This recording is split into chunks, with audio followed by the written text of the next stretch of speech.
semangat ya, habis buka jangan lupa ngopi dulu ya guys ya, agar kita besok bisa fresh semangat puasanya sampai tamat ya.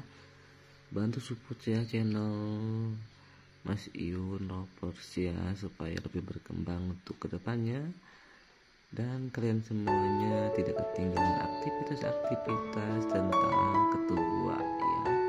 Pokoknya selalu semangat ya, acara dari Bapak Surabaya ya, 8 Maret meriah sekali ya. Pokoknya semangat untuk semuanya, terus semangat ya. Dukungannya semoga Mas Iwan segera menikah dengan si Baby Junior